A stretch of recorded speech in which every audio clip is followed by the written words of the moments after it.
आज सकाळीच उठल्यानंतर उमेश मला त्याचा एक्सपिरियन्स शेअर करत होता. म्हणजे तो एका ठिकाणी गेलेला, तर तिथे ऑटोमॅटिक गाडी होती जी की त्याला जमत नव्हती. म्हणजे थिअरी माहीत होती बट प्रॅक्टिकल केलं नव्हतं त्यांनी कधी.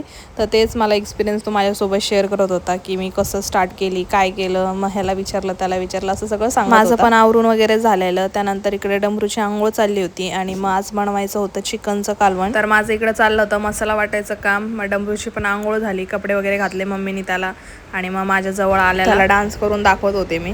त्यानंतर आमचे जेवण वगैरे झाले. उमेशला जायचं होतं कामाला आणि डमरू बघा कसं त्याच्या मागं लागलेला, त्याला जाऊच देत नव्हता.